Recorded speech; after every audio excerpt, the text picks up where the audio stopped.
ఓం శ్రీమాత్రే నమః. Welcome to SRK Telugu channel. మరి ఈరోజు తమ్నైల్ చూశారు కదండి.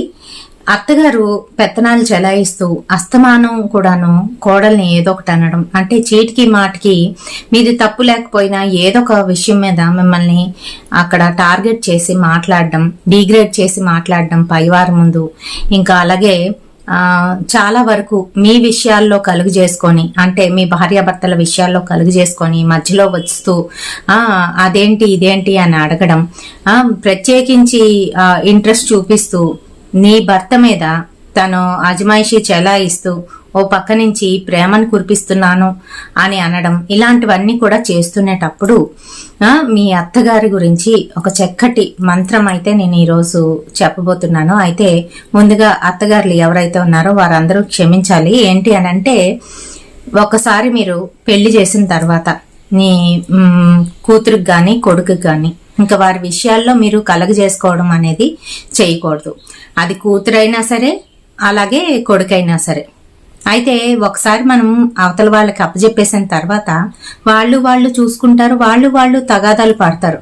అంతేగాని మనం వెళ్ళి మధ్యలోనే చెప్పడం వల్ల ఏమవుతుంది అని అంటే, ఇంతకు ముందు మీకు పెళ్ళైన కొత్తలో మీ అత్తగారు ఏం చేశారో అలానే మీరు చేసినట్టుగానైతే అవుతుంది.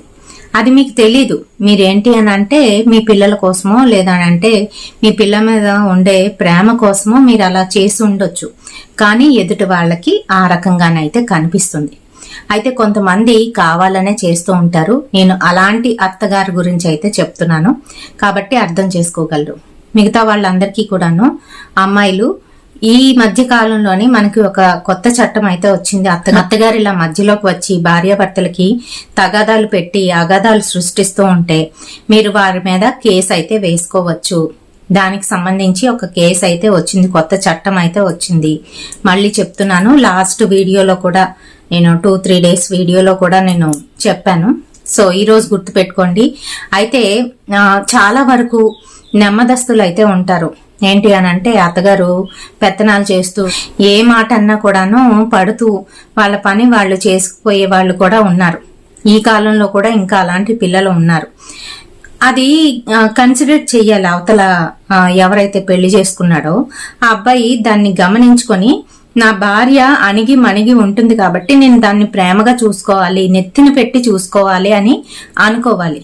అంతేగాని వాళ్ళతో పాటు తిను కూడా ఏదో 4 మాటలు అనేసి ఆ తర్వాత 4 గోడల మధ్యలోని సారీలు చెప్పడాలు, ఇంకెప్పుడు అలా అనలే, ఏదో అలా అనేసాను, సరదాగా అన్నానులే, అవన్నీ మనసులో పెట్టుకోకు, ఇవన్నీ సరదాలు అని చెప్పే వాళ్ళని మటుకు నమ్మకండి అమ్మాయిలు.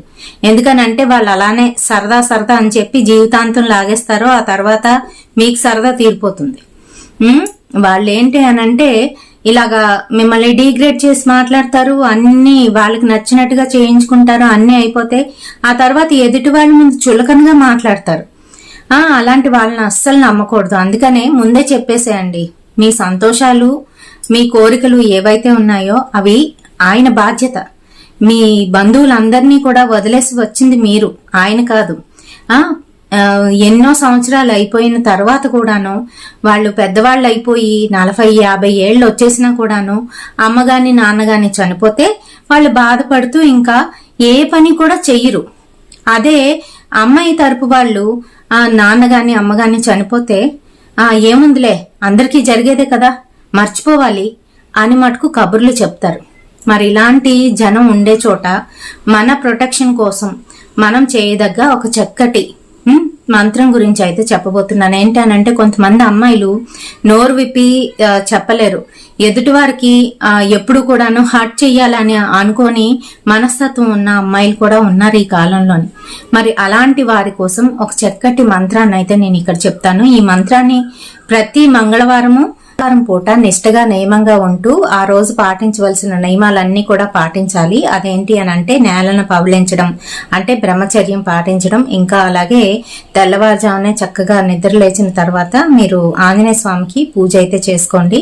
ఆంజనేయ స్వామికి సంబంధించిన ఈ మంత్రాన్ని అయితే జపించుకోండి. ఇంకా నాన్ వెజ్ తినకపోవడం, వంటిపోటు చేయడం, ఇంకా దాంతో పాటుగాను ముందు రోజు సోమవారం నాడే తలంటి స్నానం అయితే చేసుకోండి. ఎందుకనంటే మంగళవారం చేయకూడదు కాబట్టి రుద్దుకొని సోమవారం చేసేయండి, మంగళవారం నాడు తలకి ఆయిల్ అయితే పెట్టకండి.